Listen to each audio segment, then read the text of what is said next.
If you're a new mom, I'm not sure if you have time for lunch, but for me it's been just protein shakes after protein shakes for lunch. Lunch doesn't exist. Breakfast, yes. Dinner, yes. Lunch, not so much. So let me have a sip.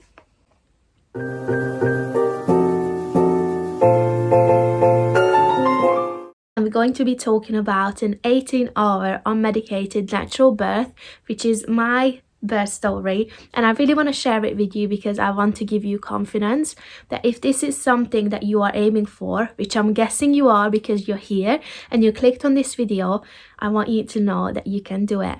I also just want to say as a disclaimer that there is nothing wrong with any other kind of birth experiences. Your circumstances can be different, and of course things can happen that you're not prepared for, and that's okay. So any birth story, any experience is great.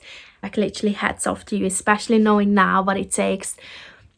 Wow, like we are just superhumans. So going into my birth story, I gave birth in a unit where there were no doctors and no medications, and I chose to do this not to obviously cut my options, but because it was such a chilled environment. It was a gorgeous room with a birthing pool, with only a midwife and obviously my partner. So it was a really, really ideal place for me to just purely focus on giving birth. So my contractions started in the morning around 10 a.m. Just carried on with my day. I did everything that I was planning to that day, but by 12 o'clock they have gotten really, really strong, and my waters also broke. I called the midwifery unit and I was asking for some advice, and they asked me to go in for an examination.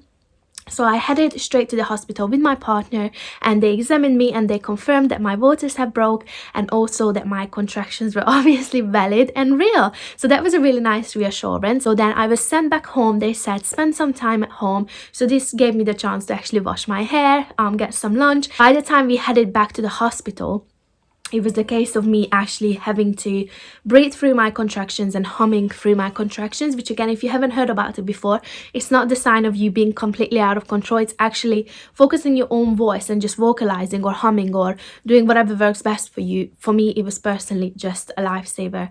So then I was put into a room and I was laboring there for quite a while. I would say around 6 hours, and I was constantly on my feet. I was aiming for a really active birth as well, because I knew being on my feet or in just changing positions and being active will really help, progressing with dilation and everything like that. So the next time I was examined after laboring in there for a while, I was actually 7 centimeters, and I looked at Martin, my boyfriend, and I was like, wow, like I was just so thankful. I was like, praise the Lord. So then I was put into another room where we had the beautiful birthing pool, beautiful candles, fairy lights. There was this little fountain. It was absolutely gorgeous. So I got into the birthing pool and I was so ready to get in there because I just needed something to take the edge off my contractions. So every time I felt like a contraction was coming on, I was just literally going inside inwards and just zoning in, focusing on my breath. I was also using hair combs. Now if this is something you haven't heard about, pop it into YouTube, watch a video about it, or just pop it into Google. I'm not sure if you actually get any materials on this, so I may just share with you. Shall I share it with you? Let me share it with you. So these are the combs that I was using, and you probably think, what the actual what you want to do is basically get 2 combs if you want to use anything other than medication, obviously, and you would just press it into your palm, and you would press it into your thumb as well. That's optional. I did both. As soon as contractions came on, I just started pressing. It's acting like an acupuncture, so it's helping your brain to actually recognize this pain before your contractions. Now, I'm not saying you're not going to feel your contractions, because you are going to, but focusing on this pain makes it so much more bearable. Then after laboring in the pool for another 4 or 5 hours, I got examined again. My contractions were so strong. I was also obviously in the transition period from 7 centimeters up to 10. You just get into this state where it's like absolutely uncontrollable. So again, I was using vocalizing as well.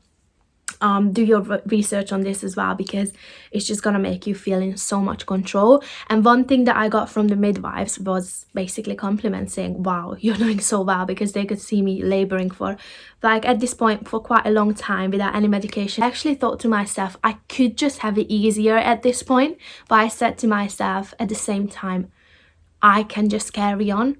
It's never gotten as unbearable for me to say I can't do this anymore. That took me a lot of self-awareness and self-control. So I got examined and I was 10 centimeters at this point, and they said whenever you feel like it, you can start pushing. Now, here came the hardest part.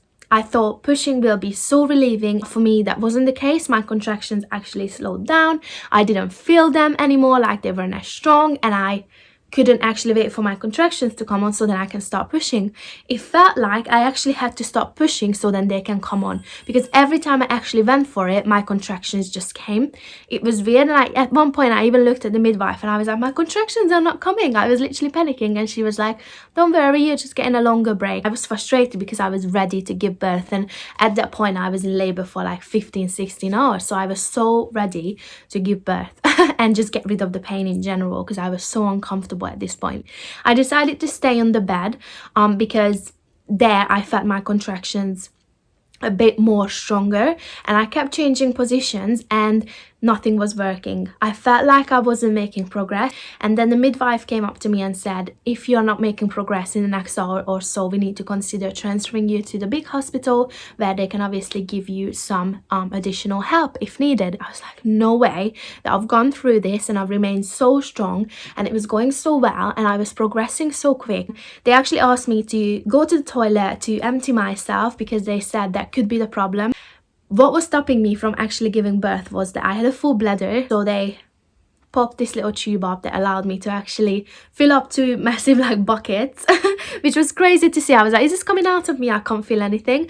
And then as soon as that happened, I changed position, and I feel like this was like an instinct that came. Like, I can't even remember making this decision, but I remember basically sitting on my heels and putting one leg out, and that was the position I actually gave birth in, which I would have never imagined, because that's like the less ladylike or smooth or like, oh, they're gonna pop the baby on your chest kind of position. I was literally upright with one leg out, like a half squat position kind of thing, and I was just pushing for the life of me, and I could finally feel progress. So then I could feel my baby coming down.